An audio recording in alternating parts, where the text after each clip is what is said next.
అధ్యాయం 1-8 వచనాలు మార్చి చదువుకుందాం.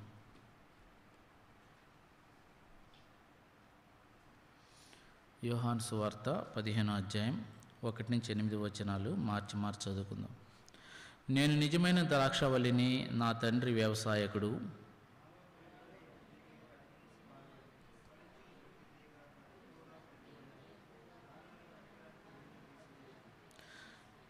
నేను మీతో చెప్పిన మాటను బట్టి మీరిప్పుడు పవిత్రులై ఉన్నారు.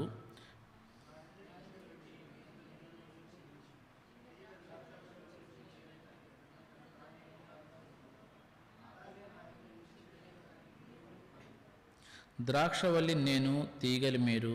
ఎవడు నాయందు నిలిచియుండునో, నేను ఎవనియందు నిలిచియుందునో వాడు బహుగా ఫలించును. నాకు వేరుగా ఉండి మీరేమీ చేయలేరు.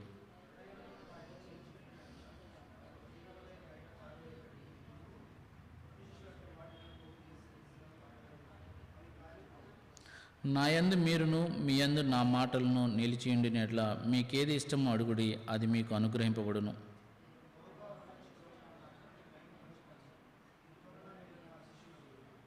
దేవుని సహాయ నిమిత్తమై ప్రార్థన చేసుకుందాం.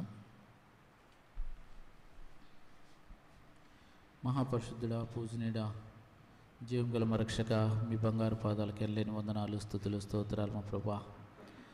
మరోసారి మీ పాస్తని రావడానికి మీరు చూపి కృపకై మేము స్తుతించుకుని ఆరాధించుకుంటూ వస్తున్నాం మా ప్రభువా. తండ్రి, పాటల ద్వారా మీ నామాన్ని మీరు మహింపరుచుకుంటూ వచ్చిన మీ ప్రేమను బట్టి కూడా మేము స్తుతించుకుంటూ వస్తున్నాం. మీరు అనుగ్రహించే లేఖన భాగాలను బట్టి మేము స్తుతించుకుంటూ వస్తున్నాం. మీరే మీ యొక్క లేఖనాలు విరచి ఆస్వాదించి మాకు వడ్డించమని మీ సన్నిధిలో ప్రార్థించుకుంటూ వస్తున్నాం. ధర్మశాస్త్రంలోని ఆశ్చర్యమైన సంగతులు వెలుగు చూచినట్లు మా మనోనేత్రాలు వెలిగించమని మీ సన్నిధిలో ప్రార్థించుకుంటూ వస్తున్నాను నా ప్రభువా. తీసుకొచ్చిన ప్రతి ఒక్క బిడ్డను బట్టి కూడా మేము స్తుతించుకుంటూ వస్తున్నాం. ఇంకా మార్గమధ్యలో ఉన్న వారిని కూడా సకాలం మీకు సన్నిధి సమకూర్చమని మీ సన్నిధిలో ప్రార్థించుకుంటూ వస్తున్నాం. నిలబడుతున్న మంటి పురుగును మీకు జ్ఞాపకం చేసుకుంటాండి తండ్రి. జ్ఞానం లేని వాడిని వెరుదుండని, నీ సహాయాన్ని మీ సన్నిధిలో ఒప్పుకుంటూ వస్తున్నాం మా ప్రభువా. చేరి వచ్చిన మా అందరితో మీరేం మాట్లాడాలని ఆశపడుతున్నారో అట్టి మీ మాటలను మీరే మీ పరలోక సింహాసనం నుంచి, మీ ధవళ సింహాసనం నుంచి మీరే మీ యొక్క వాక్కును విడుదల చేస్తూ రమ్మని, తద్వారా మేమందరం తండ్రి ప్రార్థన కొరకై పురికొల పడిన వారమై మీ సన్నిధిలో ప్రార్థించుకోవడానికి కావాల్సిన సహాయం దయచేయమని తండ్రి. మీరే ఈ యొక్క కూడిక ఆది అంత తోడే నడిపించండి. మీరే అధ్యక్షత వహించి నడిపించి మీ నామాన్ని మీరు మహింపరుచుకుంటూ రమ్మని ఘనత మహిమ కృపలు మీకు ఆరోపిస్తూ యేసుక్రీస్తు శక్తుల నామంలో స్తుతించి ప్రార్థించి వేడుకుంటున్నాం తండ్రి. ఆమెన్.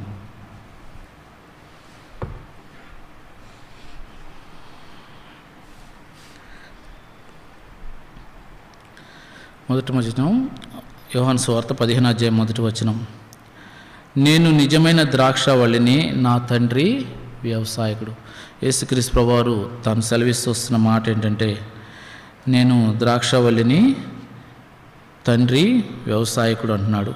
తర్వాత 5వ వచనంలో చూస్తే ద్రాక్షవల్లిని నేను, తీగలు మీరు. కాబట్టి మనం ఎవరు అంటున్నాడు? తీగలు మీరు అని చెప్తూ వస్తున్నాడు. అయితే ఇక్కడ అంశం ఏంటంటే 2వ వచనంలో, నాలో ఫలింపని ప్రతి తీగను ఆయన తీసి పారవేయును. నాలో ఫలింపని ప్రతి తీగను ఆయన తీసి పారవేయును. కాబట్టి క్రైస్తవ జీవితంలో రక్షింపబడిన బిడ్డలంగా ఆయన సన్నిధి చేరి వచ్చి, అంతేకాకుండా రక్షింపబడిన తర్వాత దేవుని కొరకు మనం ఎలా జీవిస్తున్నాం అనేది ఇక్కడ మన ముందున్న ప్రశ్న. ఆయన కొరకు 8వ వచనంలో కూడా అదే అంటాడు, మీరు బహుగా ఫలించినచో నా తండ్రి మహిమపరచబడును. మీరు బహుగా మన చివరి పాడుకున్న పాట కూడా అదే. మీరు బహుగా అంటే ఏ రీతిగా ఫలించాలి, దేవుని కొరకు మనం ఏం చేయాలని కొన్ని మాటలు మనం చూసుకుంటూ వద్దాం. కాబట్టి తీగలు ఉన్న మనము ఎలా ఉండాలి దేవుళ్ళు అంటే, 2వ వచనంలో, నాలో ఫలింపని ప్రతి తీగను ఆయన తీసి పారవేను, ఫలించు ప్రతి తీగ మరి ఎక్కువగా ఫలింపవలని దానిలోని పనికిరాని తీగలను తీసివేయవలను. కాబట్టి మనం దేవునిలో ద్రాక్షవల్లిలో ఫలించే వారంగా ఉన్నామా లేదా? దేవుని కొరకు రక్షింపబడిన బిడ్డలంగా దేవుని కొరకు ఏం కార్యాలు చేస్తూ వస్తున్నాం? దేవుని పట్ల ఎలా భయభక్తులు కలిగి ఉన్నాం? దేవుని కొరకు ఏమి మనం చేస్తూ వస్తున్నాం అనేది ఇక్కడ దేవుడు చెప్తూ వస్తున్న మాట. కాబట్టి పిల్లల ఇక్కడ 2వ వచనం చూస్తే, ఫలింపని ప్రతి తీగ. మత్తయి సువార్త 3వ అధ్యాయం 10వ వచనంలో చూస్తే, ఇదిగో గొడ్డలు ఇప్పుడు చెట్ల వేరున ఉంచబడినది, ఫలింపని ప్రతి చెట్టు చూడండి నరకబడి అగ్నిలో వేయబడును అంటాడు. మత్తయి సువార్త 3:10.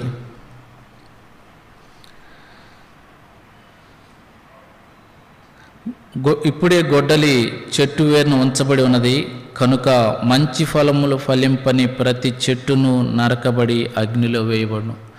మంచి ఫలములు ఫలింపని ప్రతి చెట్టు.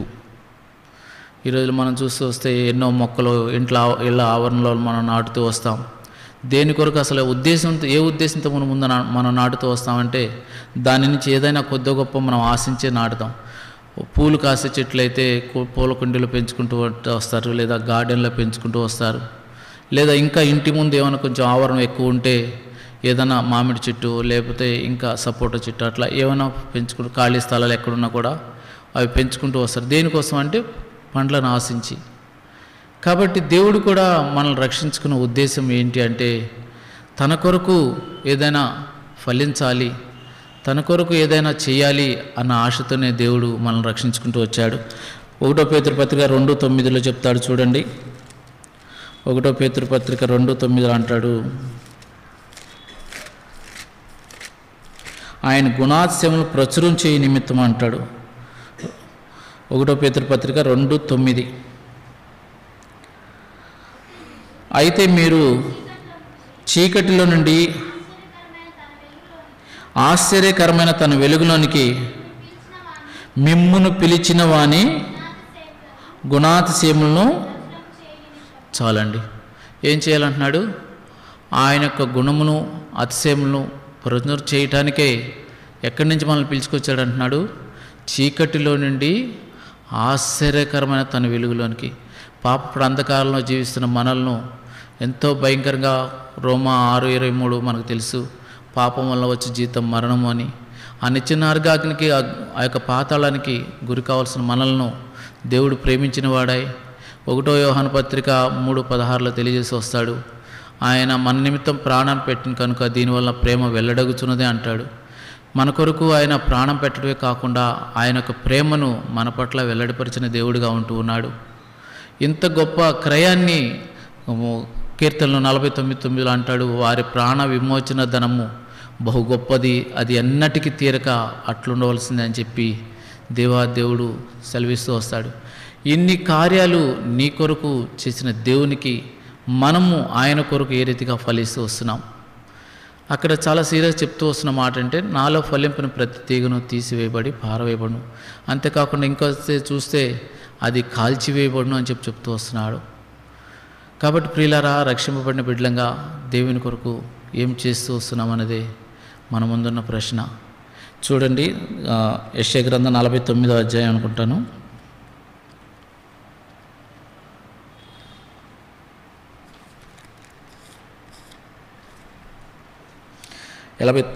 యెషయా గ్రంథం 49:6.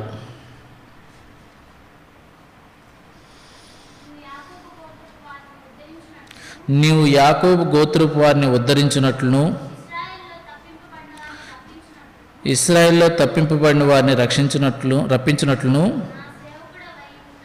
నా సేవకుడు అయి ఉంట ఎంతో స్వల్ప విషయము. ఇక్కడి నుంచి గమనించండి, భూ దిగంతముల వరకు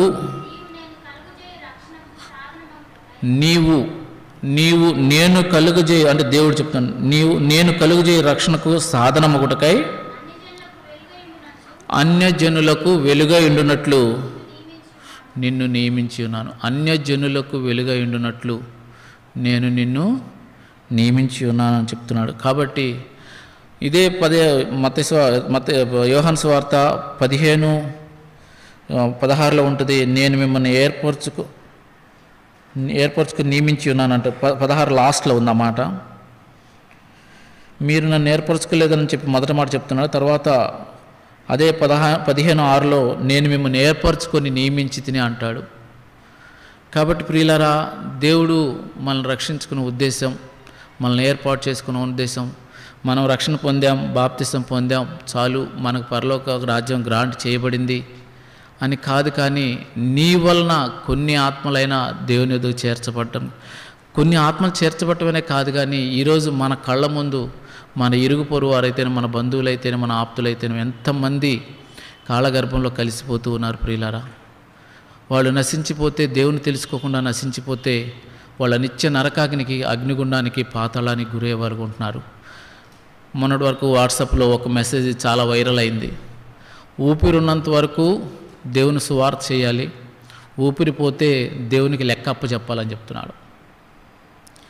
ఊపిరున్నంత వరకు దేవునికి సువార్త చేయాలి, ఊపిరిపోతే దేవునికి లెక్క అప్పచెప్పాలి. మరి దేనికి సిద్ధంగా ఉన్నాం మనం?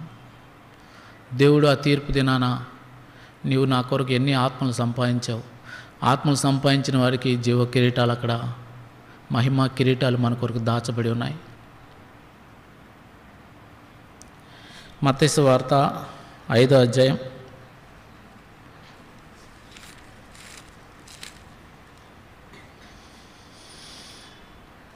5:16. మత్తయి సువార్త 5:16. మనుషులు మీ సత్క్రియలను చూచి పరలోకమందున్న మీ తండ్రిని మహిమపరచునట్లు వారి ఎడల, ఎవరి ఎడల? మన ఇరుగు పొరుగు వారి ఎడల, వారి ఎడల మీ వెలుగును ప్రకాశింపనీయుడి. దేవుని లేఖనాలు చాలా స్పష్టంగా ఉన్నాయి ప్రియులారా. ఎలా ఫలించాలి మనం? ఇందా చూస్తూ వచ్చాం పేతురు పత్రికలో, ఆయన యొక్క గుణాతిశయములను ప్రచురించే నిమిత్తమై మనల్ని యాజకులుగా, రాజులైన యాజకులుగా చేస్తూ వచ్చానంటాడు. చీకటిలో నుంచి ఆశ్చర్యకరమైన వెలుగులోనికి మిమ్మల్ని పిలిచానని చెప్తూ వస్తున్నాడు. ఇశ్రాయేల్లో తప్పింపబడిన వారిని రక్షించుటకై నేను ఒక సాధనంగా నేను ఏర్పరచుకున్నాను అంటాడు. యోహాను సువార్త 15:16లో నేను మిమ్మల్ని ఏర్పరచుకొని ఉన్నాను అంటాడు. ఇన్ని గొప్ప మాటలు మన కొరకై దేవుడు రాయించి ఉంచాడు. మీరు బహుగా ఫలించుట వలన నా తండ్రి మహిమపరచబడును. మీరు బహుగా ఫలించుట వలన నా తండ్రి మహిమపరచబడును. ప్రియులారా, మనం ఎలా ఉన్నాం? అసలు ఈ యొక్క తీగలు ఇంకా ఎవరు అంటే మాట ఇంకా చూడాలంటే మనం హోషేయ గ్రంథం 10వ అధ్యాయం 1వ వచనం. హోషేయ గ్రంథం 10వ అధ్యాయం. ఇశ్రాయేల్ ప్రజలు, ఇశ్రాయేల్ జనాంగం అని చెప్తాడు అక్కడ.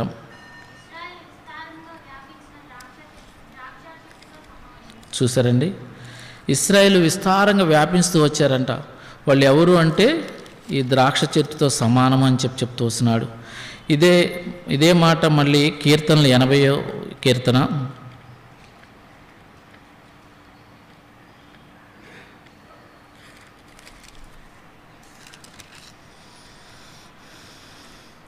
8వ వచనం.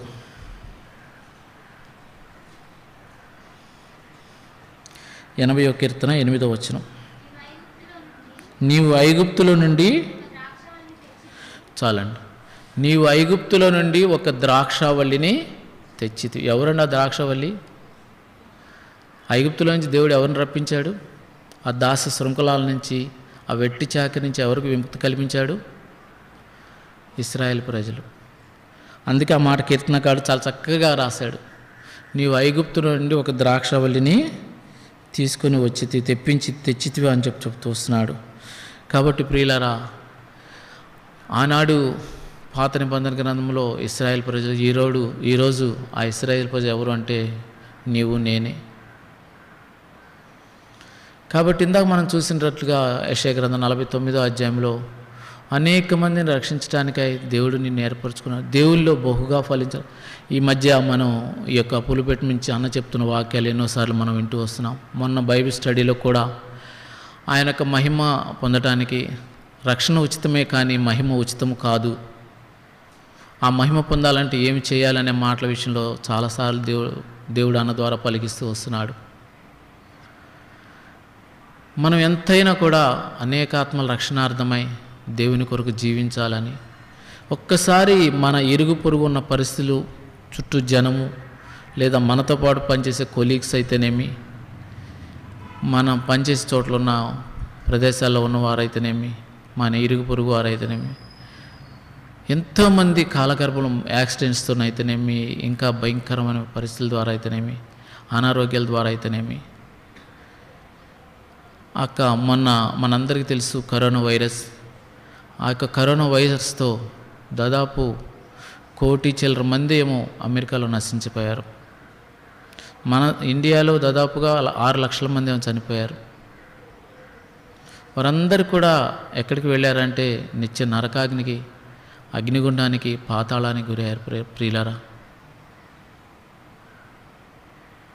వాళ్ళకి సువార్త చెప్పకపోతే దేవుడు ఒకరి దినాన, తీర్పు దినాన నువ్వెంతమందికి సువార్త చెప్పావు, ఎన్ని ఆత్మలు నా కొరకు రక్షించావు అన్న మాట మనల్ని అడిగితే మన జవాబు ఏముంది? రండి మన భాగంకి వద్దాం. యోహాను సువార్త 15వ అధ్యాయం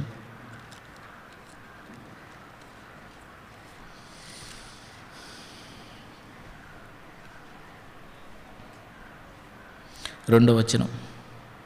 యోహాను సువార్త 15:2. నాలో ఫలింపని ప్రతి తీగను ఆయన తీసి పారవేను. నాలో ఫలింపని ప్రతి తీగను ఆయన తీసి పారవేయును. కాబట్టి ప్రియులారా, ఈ మాట వింటుంటే చాలా భయం వేస్తుంది, చాలా బాధ వేస్తుంది. నాలో ఫలింపని ప్రతి తీగను ఆయన తీసి పారవేయును. దేవుడు రక్షించుకున్న ఉద్దేశం, ఆయన నామందు మనం విశ్వాసం ఉంచి ఆయన కుమారులుగా చేయబడ్డ ఉద్దేశం దేని కొరకని ఇందాక మనం చూసి వచ్చాం. కాబట్టి నాలో ఫలింపని ప్రతి తీగను ఆయన తీసి పారవేను, ఫలించు ప్రతి తీగ మరి ఎక్కువగా ఫలింపవలనని దానిలోని పనికిరాని తీగలను తీసివేయను. ఎగ్జాంపుల్, మనం సన్నజాజి చెట్టు తీసుకుంటే చాలామంది ఇళ్ల ముందు దాన్ని పెట్టి మేడ మీదకి దారాలు కట్టి మేడ మీద వరకు దాన్ని అల్లింపచేస్తూ వస్తారు. అయితే చివరికి ఒకానొక రోజుకి ఏ గాలివనో ఏదో వస్తే, భయంకర విస్తారమైన గాలి ఎగిస్తే ఏమవుతుంది? ఆ చెట్టు పడిపోయేది ఉంటుంది. అంతలా తీగలు ఉన్నాయి. అది పైకి పెరిగే కొంది మోడు కొంచెం కొంచెం కొంచెం పెరుగుతూ వస్తుంది. కానీ ఆ మోడులో ఏం లేదు, బలం లేదు. కాబట్టి ప్రియులారా, నీవు నేను కూడా ఎన్నో తీగలు, దాంట్లో ఆ మోడులో అనేకమైన తీగలు కలిసి మోడుగా తయారవుతూ వస్తాయి ఆ యొక్క సన్నజాజుల చెట్టు. కానీ ఉంది పేరుకి చెట్టు, అంత ఎత్తు ఎదుగుతూ వస్తుంది. మేడల మీద వరకు, మేడల మీద దాన్ని తాళ్ళు కట్టి అటు ఇటు దారాలు కట్టి దాని యొక్క తీగలను అల్లేటట్లు చేస్తూ వస్తారు. కానీ చివరికి అది ఏమవుతుంది? ఒకరోజు గాలి వస్తే మొత్తం నాశనం అయిపోతుంది. అన్ని తీగలు ఉన్నాయి, కానీ అదే ఏ కర్ర బొంగునో లేకపోతే ఇంకొక సరికి చెట్టు లాంటిదైతే బలంగా ఉంటుంది. ఎంత గాలి వచ్చినా ఏమొచ్చినా కూడా అంత తేలిగ్గా అది పడిపోదు. కాబట్టి మనం చేయవలసిందల్లా దేవుని కొరకు ఫలించాలనేదే దేవుని యొక్క ఆశ. యెషయా గ్రంథం 5వ అధ్యాయం 7వ వచనం.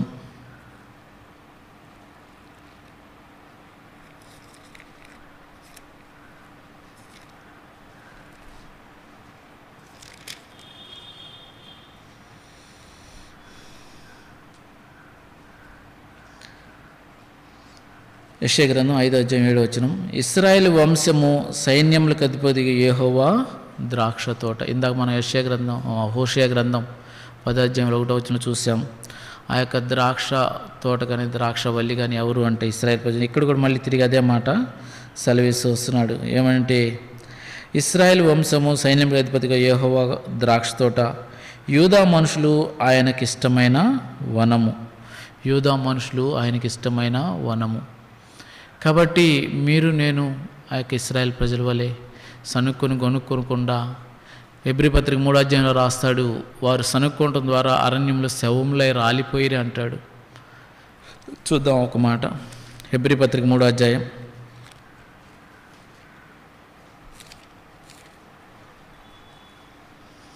16-17. హెబ్రీ 3:16-17.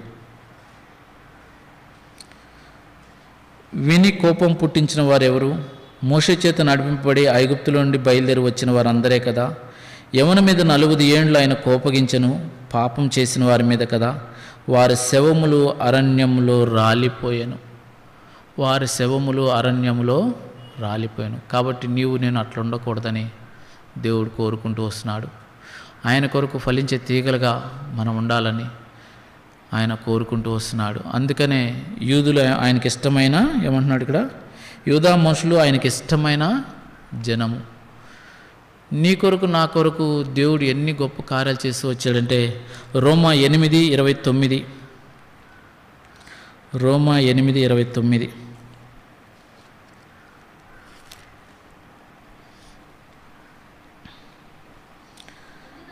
ఎందుకనగా తన కుమారుడు అనేక సహోదరులలో జ్యేష్ఠుడగునట్లు దేవుడు ఎవరిని ముందుగా ఎరిగానో వారు తన కుమారునితో సారూప్యం గలవారొకటకు వారిని ముందుగా నిర్ణయించారు. కాబట్టి ఇక కుమారుడు అన్న మాట యోహాను సువార్త 1:12 మనం చూస్తూ వస్తాం. ఎందరు తన నామందు విశ్వాసం ఉంచరో అనగా తను అంగీకరించిన వారికి దేవుని కుమారులొకటకు ఆయన అధికారం అనుగ్రహించాం. నీవు నేను కూడా దేవుని యొక్క కుమారులు కుమార్తెలుగా చేయబడుతూ వచ్చాం. అయితే ఆ కుమారుడు ఎట్లా ఉండాలని తను ఆశపడుతూ వస్తున్నాడంటే తన కుమారుడు అనేక సహోదరులలో జ్యేష్ఠుడగునట్లు, జ్యేష్ఠుడు అంటే పెద్దవాడు అని, తన కుమారుడు అనేక మందిలో జ్యేష్ఠుడు అంటే ముందువాడుగా లేదా పెద్దవాడుగా ఉండాలని, జ్యేష్ఠుడగునట్లు దేవుడు ఎవరిని ముందు ఎరిగానో వారిని తన కుమారునితో సారూప్యం గలవారొకటకు ముందుగానే నిర్ణయించాను. అదే మనం చూస్తూ వస్తాం ఎఫెసీ పత్రిక 1:4-6 జగత్ పునాది వేయబడక మునిపే ప్రేమ చేత ఆయన క్రీస్తులో మనల్ని ఏర్పరచుకున్నవాడుగా ఉంటూ ఉన్నాడు. దేవుడు ఇన్ని కార్యాలు మన పక్షంగా చేస్తూ వచ్చాడు, తన కుమారుడుగా చేస్తూ వచ్చాడు. ప్రకటన గ్రంథంలో చూస్తే మన యొక్క పేర్లను తన యొక్క జీవ గ్రంథంలో లిఖించుతూ వచ్చాడు. ఈరోజు నీవు నేను ఈ లోకయాత్ర ముగిస్తే దేవునితో పాటు ఎత్తపడగలమన్న శుభప్రదం నిరీక్షణ, లేదా పరలోక రాజ్యం చేరతామన్న నిరీక్షణ, దేవుడు మధ్యాకాశంలో ఆయన వస్తే ఆయనతో పాటు ఎత్తపడగలన శుభప్రద నిరీక్షణ కలిగిన వారంగా జీవిస్తూ వచ్చాం.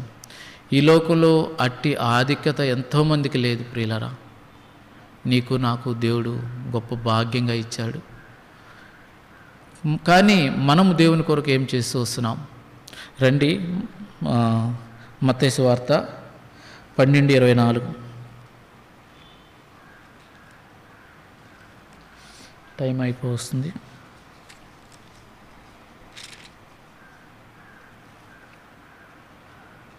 క్షమించండి, యోహాను 12:24. క్షమించండి, యోహాను 12:24.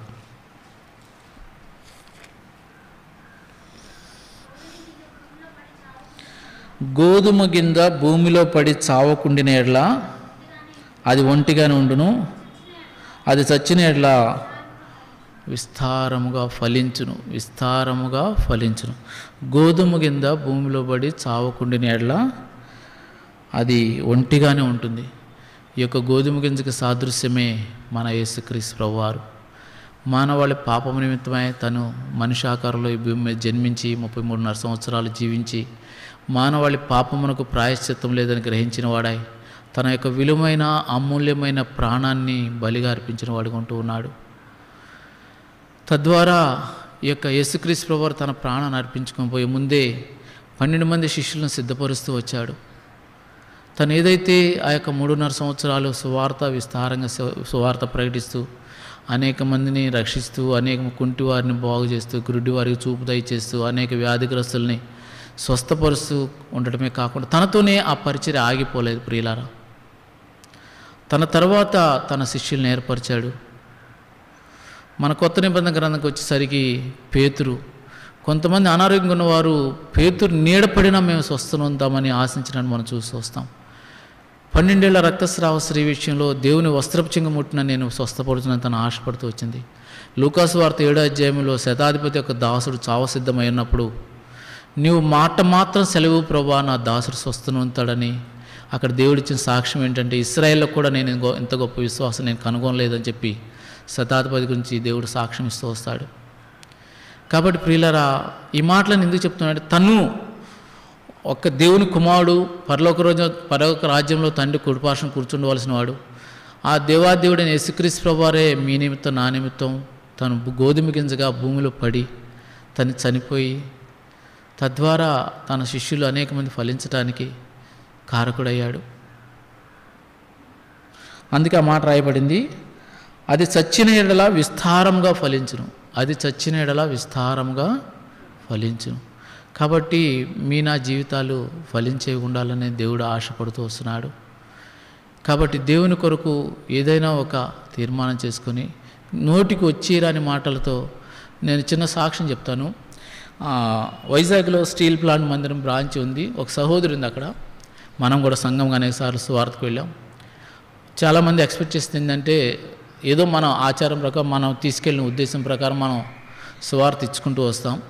అనేక మందికి వీలైతే నోటి మాటలతో అనేక మంది దేవుని మాటలు చెప్తూ వస్తాం. అయితే ఒక సహోదరి ఇట్లనే మందిరం ద్వారా ఒకరోజు సువార్త అరేంజ్ చేయబడింది. ఆయా ప్రాంతాల సువార్త తను పంచుకుంటూ వస్తుంది. పంచుకుంటూ వచ్చిన తర్వాత అయిపోయింది, అందరూ మర్చిపోయారు, ప్రార్థన చేస్తున్నారు, అనేక ఆత్మలు రక్షింపబడాలని జనరల్గా ప్రార్థన చేస్తూ వస్తాం. అయితే ఒకానొక దినాన ఆ సహోదరి ఏ వీధిలో అయితే సువార్త చేసిందో ఆ వీధిలో నుంచి 3 రక్షింపబడి, ఎంతమంది రక్షింపబడ్డారో తెలియదు, అయితే తెలిసింది అది 3 రక్షింపబడి దేవుని సేవకులయ్యారు. ఒకానొక దినాన అదే ఏరియాలో ఎక్కడ తను బస్ స్టాప్లో ఎక్కడ కనిపిస్తే వాళ్ళు ఇచ్చిన సాక్ష్యం ఏంటంటే, అమ్మ ఆ రోజు నువ్వు ఇచ్చిన సువార్త పత్రిక ద్వారా మేము రక్షింపబడ్డాం, ఈరోజు దైవ సేవకులుగా చేయబడ్డాం. తను దైవ సేవకుడిగా చేయబడ్డాడంటే తన ద్వారా ఎంతమంది రక్షింపబడుతున్నారు? తను చేసి వచ్చింది మామూలు ఆర్డినరీ సువార్త, దేవుని పత్రికలు ఇచ్చింది, దేవుని మాటలు చెప్పింది. తన ద్వారా ఎంతమంది దేవుని దగ్గరికి వచ్చారు? కనీసం ఒక 5 మంది 10 మంది వచ్చినా చాలు కదా. అందుకే మత్తయి సువార్త 6వ అధ్యాయంలో మీ కొరకు ధనం కూర్చుకున్నది, పరలోకంలో మీ కొరకు ధనం కూర్చుకున్నది, ఇహలోకంలో మీరు ధనం ఇక్కడ చిమ్మిటైనా తుప్పైనా తినివేయను అంటాడు. పరలోక రాజ్యంలో అయితే మీకు ప్రతిఫలం ఉంటుంది అంటాడు. యేసుక్రీస్తు ప్రభువారే గోధుమ గింజగా తన ఈ లోకంలోకి వచ్చి మన కొరకు మానవాళి పాపము నిమిత్తమై తన దేవుని కుమారుడై ఉండి కూడా తన విలువైన అమూల్యమైన ప్రాణమును బలిగా అర్పించడం కాకుండా తన యొక్క చివరి రక్తబొట్టు వరకు మన కొరకు అర్పించిన వాడిగా ఉంటున్నాడు. తద్వారా ఈరోజు నీవు నేను రక్షింపబడ్డామంటే కారణం ఆనాడు యేసుక్రీస్తు ప్రభువారు చేసిన గొప్ప త్యాగం. రక్షింపబడిన బిడ్డలంగా ఈరోజు హ్యాపీగా శుభప్రదం నిరీక్షణతో జీవిస్తున్నాం. మన యొక్క పోకడ ముందైనా దేవుని యొక్క రాకడ ముందైనా ఆయనతో పాటు ఉంటామన్న శుభప్రదం నిరీక్షణ మనకు అనుగ్రహించిన వాడిగా ఉంటున్నాడు. అదే యోగ్యత అర్హత లేక ఈ లోకంలో ఎంతోమంది మన చుట్టూ జనం ఎంతోమంది ఉన్నారు ప్రియులారా. నేను ఒరిస్సాలో పనిచేసేటప్పుడు మా ఇంటి ఓనర్ ఒక ఇంట్లో మేము అద్దెకుండేవాళ్ళం. అంటే నాశనంకి ఎంత భయంకరంగా ఆ దేవుని తెలుసుకొని జనం జోగుతున్నారనే దానికి ఒక చిన్న ఎగ్జాంపుల్. వాళ్ళు ఎంత విగ్రహారాధికులు. ఒరిస్సాలో ఎక్కడ చూసినా కూడా కనుచూపు మేరలో చర్చి కనపడదు. బైబిల్ పట్టుకుని నడిచేవాళ్ళు ఎవ్వరు కనపడరు. అంత భయంకర విగ్రహారంతో తొలతూగుతూ ఉన్నారు వాళ్ళు. దేవుడు ఈ క్షణాన్ని వస్తే వాళ్ళు ఎక్కడుంటారు? అయితే వాళ్ళు భార్యాభర్తలు ఇద్దరు ఎంప్లాయీసే. భార్య ఇంటి దగ్గర టీచరు, కొద్దిగా జస్ట్ మనకి ఇక్కడి నుంచి పాత మంది ఎవరైనా దూరం ఉంటుంది. ఆమె దినమునకు 3 సార్లు పూజ చేసి శంకు ఊదాలి గట్టిగా. నాకు చాలా బాధేసింది. అపోస్తల కార్యంలో పౌలు పరితాపం పట్టలేకపోయాడని చాలాసార్లు ఏడ్చుకుంటూ ప్రార్థన చేసేవాడిని. ప్రభువా, ఎంత భయంకరమైన పరిస్థితులు వెళ్ళున్నారు.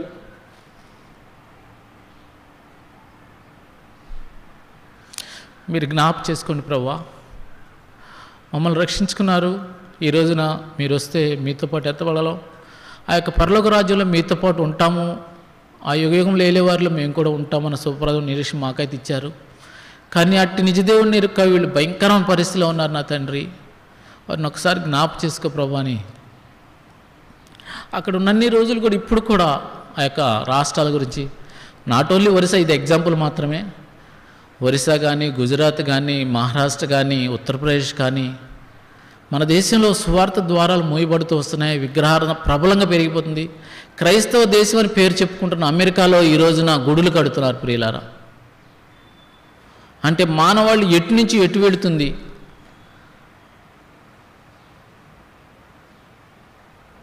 ఒకసారి జ్ఞాపకం చేసుకుందాం. ఒక్క దేవుని సన్నిధికి వచ్చినప్పుడే ప్రార్థించడం కాదు, మన అనుదిన ప్రార్థనలో నిద్రలేగిస్తే మన కొరకు మనం జనరల్గా ప్రార్థన చేసుకుంటూ వస్తాం. అలా కాకుండా నశించిపోయే ఆత్మలు చుట్టూ భయంకరంగా ఉన్నాయి ప్రియులారా. ఎంతమంది ఈ క్షణ దేవుడు వస్తే ఎంతమంది దేవుళ్ళు ఎత్తబడతారు. కాబట్టి దయచేసి భారంగా వారి నిమిత్తమై ప్రార్థన చేద్దాం.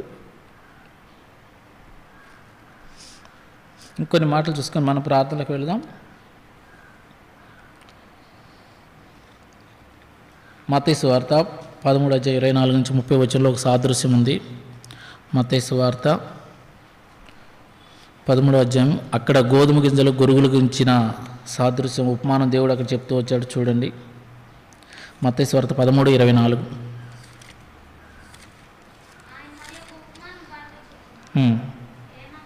ఏమనగా పరలోక రాజ్యము ఒక విత్తనం విత్తిన ఒక మనుషుని పోలి ఉన్నది. మనుషులు నిద్రించుండగా అతని శత్రువు వచ్చి గోధుమల మధ్య గురుగులు విత్తిపోయాను. మొలకలు పెరిగి కింద పడినప్పుడు గింజ పడినప్పుడు గురుగులు కూడా అగుపడును. అప్పుడు ఇంటి యజమాని దాసులు అతని యొద్దకు వచ్చి, అయ్యా, నీవు నీ పొలంలో మంచి విత్తనం విత్తితివి కదా, అందులో గురుగులు ఎక్కడి నుండి వచ్చిందని అడిగిరి. ఇది శత్రులు చేసిన పని అని అతడు వారితో చెప్పగా, ఆ దాసులు, మేము వెళ్ళి వాటిని పెరుగుట నీకు ఇష్టమా అని అతన్ని అడిగిరి. అందుకు అతడు, వద్దు, గురుగులను పెరుగుచుండగా వాటితో కూడా ఒకవేళ గోధుమలను పెళ్ళగింతురు. కోతకాలం వరకు రెండింటిని కలిపి పెరుగునీడి. కోతకాలం గురుగులను ముందుగా కూర్చి వాటిని కాల్చివేయుటకు కట్టెలు కట్టి గోధుమలను నా కొట్లో చేర్చి పెట్టుడని కోతగాండ్రతో చెప్పును. అంటే ఇక్కడ సాదృశ్యం ఏంటంటే, రక్షింపబడిన బిడ్డలంగా మనం కూడా దేవుని కొరకు ఒకవేళ ఫలించే పరిస్థితులు లేకపోతే ఆ గురుగులు ఏ రీతిగా అయితే మధ్యలో జీవిస్తూ వస్తున్నాయి, వాటి తిరిగి తర్వాత ఏం చేయబడుతూ వచ్చినాయంటే కాల్చివేయబడుతూ వచ్చినాయి. మత్తయి సువార్త 3:12. మత్తయి సువార్త 3:12. ఆయన చేతిలోనున్నది. ఆయన తన కండెమును బాగుగా శుభ్రం చేసి గోధుమలను కొట్టులో పోసి ఆరని అగ్నితో పొట్టును కాల్చివేయునని. కాబట్టి ఇక్కడ మంచి గోధుమలుగా మనం ఉన్నామా లేదా గురుగులుగా మనం ఉన్నామా అనేది ఇంకొక ప్రశ్న. ప్రియులారా, దేవుడు మనం ఎంతో ఫలించాలని ఆశ కలిగి, మీరు బహుగా ఫలించినచో నా తండ్రి మహిమపరచబడినని, లేదా ఇంకో మాట, అలాగే మీరు చేస్తే మీకు ఏది ఇష్టమో అది అడగమంటున్నాడు. చూడండి, యోహాను సువార్త 15.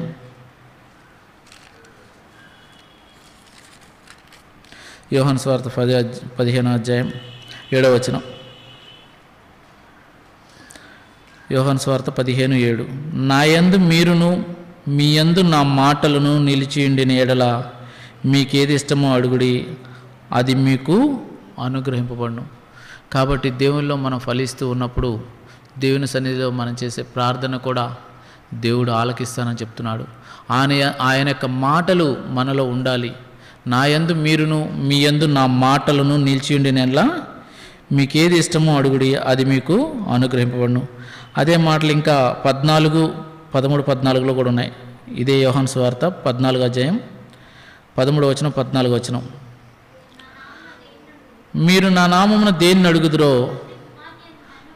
తండ్రి కుమారునందు, అంటే యేసుక్రీస్తు ప్రభువారి యందు మహింపరచడానికై దానిని చేతును అంటున్నాడు. ఎప్పుడు అంటే ఆయన మాటలు, ఆయన ఏదైతే మనకు వాగ్దానాలు బోధిస్తూ వచ్చాడో, ఏదైతే వాక్యం మనకు బోధిస్తూ వచ్చాడో, మనం ఫలించాలని ఆశపడుతూ వచ్చాడో, ఆ రీతిగా మనం చేస్తూ వచ్చినప్పుడు కుమారుని మహింపరచడానికై దాన్ని చేతును అని చెప్తున్నాడు. నా నామమున మీరు నన్నేమి అడిగినను నేను చేతును అన్నాడు. ఈ యొక్క ప్రార్థన దేనికి మనకు ఉపయోగపడుతుంది? దేవుని కొరకు ఆత్మ సంపాదించే విషయంలో, ప్రభువా, నా పక్కవారు ఎంతోమంది నశించిపోతున్నారు, నా ఇరుగు పొరుగు వారు ఎంతోమంది నశించిపోతున్నారు, వారి నిమిత్తమై మీ సన్నిధిలో అంగలారుస్తూ వస్తున్నాను ప్రభువా. నన్ను ఏ రీతిగా రక్షించావో, నేను నా కుటుంబం ఏ రీతిగా మీ సన్నిధిలో ఆనందించగలుగుతున్నాము, శుభప్రదమైన నిరీక్షణతో జీవిస్తూ వస్తున్నాము, అట్టి రక్షణ, మీ యొక్క ఉచితమైన రక్షణ, విలువైన రక్షణ వారికి కూడా దయచేయి ప్రభా. వారి యొక్క ఆత్మలు ఆ నిత్య నరకాగ్ని గురి కాకుండా, పాతాళానికి గురి కాకుండా నీవు రక్షించు ప్రభు అని చెప్పి దేవుని సన్నిధిలో మనం చేసే ప్రార్థన కూడా దేవుడు ఆలకించేవాడుగా ఉంటూ ఉన్నాడు. ఇంకో సాదృశ్యం చూసి మనం ప్రార్థనలోకి వెళ్ళిపోదాం. అదే యెషయా గ్రంథం 5వ అధ్యాయం.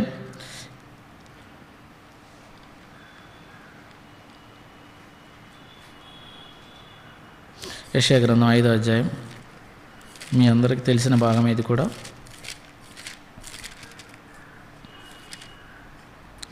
2-3 వచనాలు. యెషయా గ్రంథం 5:2-3. ఆయన దానిని బావుగా త్రవ్వి రాళ్ళని ఏరి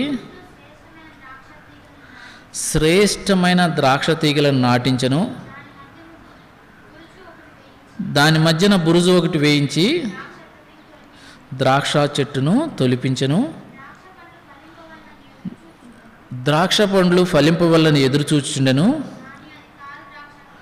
కానీ అది కారు ద్రాక్షలు కాచెను. కారు ద్రాక్షలు అంటే ఇంగ్లీష్లో అడవి ద్రాక్షలని ఉంది. అంటే చిన్న ఎగ్జాంపుల్ చెప్పాలంటే, ఇప్పుడు దొండ చెట్టు ఉంది, దొండకాయ చెట్టు. మనం ఇంట్లో పెంచుకుంటే సరైన కరెక్ట్ అయిన దొండకాయ విత్తనం వేసి మొక్కలకు చెట్టుని మనం అల్లింపు చేస్తూ వస్తాం కాయల కొరకు.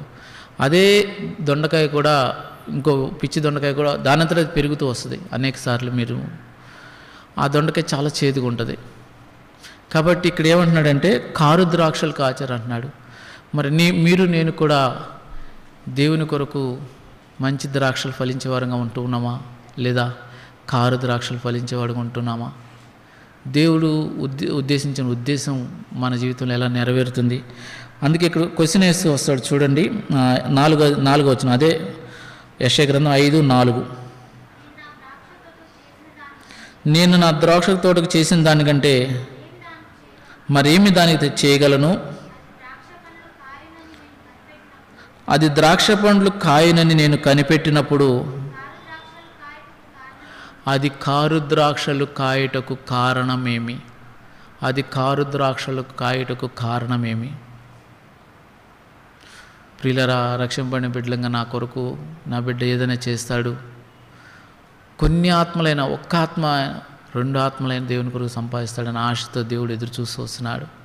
ఆయన సర్వాంతర్యామిగా ఈ రోజుకి కూడా మన మధ్యలో ఉన్నాడు. మత్తయి సువార్తలో మనం చూస్తూ వస్తాం, ఎక్కడిద్దరు ముగ్గురు నా నామం ధ్యానించిన వారి మధ్య ఉంటానని సెలవిచ్చిన దేవుడు ఇప్పుడు ఆయన మన మధ్యనే ఉన్నాడు. నా బిడ్డలు నా కొరకు ఏ విధంగా ఫలిస్తూ వస్తున్నారు అని చెప్పి ఆశతో ఎదురు చూస్తూ వస్తున్నాడు. కాబట్టి దేవుని కొరకు కొంతైనా నమ్మకముగా ఫలించే వారంగా ఉందాం. రండి, మనం చదువుకున్న భాగం యెషయా గ్రంథం యోహాను సువార్త 15:8 చివరకు చదువుకొని మనం ప్రార్థనలోకి వెళదాం. యోహాను సువార్త 15:8 అందరం కలిపి చదువుకుందామండి. యోహాను సువార్త 15:8. మీరు బహుగా ఫలించుట వలన నా తండ్రి మహిమపరచబడును, ఇందువలన మీరు నాకు శిష్యులగుదురు. కాబట్టి ఇటు యొక్క వాక్య సాదృశ్యంలో ప్రభువా దయచేసి గతంలో ఎన్నోసార్లు చాలా అశ్రద్ధ చేస్తూ వచ్చాను రక్షింపబడిన బిడ్డగా. చేసి ఉండొచ్చు, చేయలేదని కూడా నేను చెప్పలేను. ఇకనైనా ఇంకా భారంగా దేవుని కొరకు ఆత్మ సంపాదించే విషయంలో దేవుని కొరకు ఫలించే వారంగా మంచితనంతో, ఇంకా నీతి ఫలాలు, ఆత్మఫలాలు గలతీ 5:22-23 చెప్తాడు ఆత్మఫలాలని. ఇంకో చోట చెప్తాడు నీతి ఫలాలుగా ఫలించాలని చెప్పి ఫిలిప్పీ పత్రికలో చెప్తూ వస్తాడు. కాబట్టి మనం ఆ ఫలాలు ఫలించే విషయంలో అనేక విధాలుగా మనం ఉండాలనేది దేవుని ఆశ. కాబట్టి దేవుని సన్నిధిలో అట్టి వాక్యాన్ని జ్ఞాపకం చేసుకుంటూ మనం ప్రార్థన చేసుకుంటూ వద్దాం. దయచేసి ఒక ప్రేయర్ రిక్వెస్ట్ ఏంటంటే, దేవకుమార్ వాళ్ళ ఇంటి దగ్గర తండ్రి పేరు విమల్ కుమార్, వాళ్ళకి చిన్న బాబు 3 నెలలు, తనకి హార్ట్లో హోల్ ఉందని చెప్పి డాక్టర్స్ చెప్పారంట. అయితే ఆ హోల్ పూడ్చడానికి 3 సార్లు ఆపరేషన్ చేయాలి. అది కూడా 6 లక్షల రూపాయలు ఖర్చు అవుతుందట. దయచేసి ఆ బిడ్డ నిమిత్తం జ్ఞాపకం చేసుకోండి, ఆ కుటుంబం నిమిత్తం. అంతేకాకుండా రేపటి పరిశుద్ధ దినం కొరకు దయచేసి మీ ప్రార్థనలు జ్ఞాపకం చేసుకుంటండి. దేవుడు మీ హృదయాల్లోంచిన భారం బట్టి వాక్యానుసారంగా దయచేసి ప్రార్థిస్తున్నామని వేడుకుంటాం.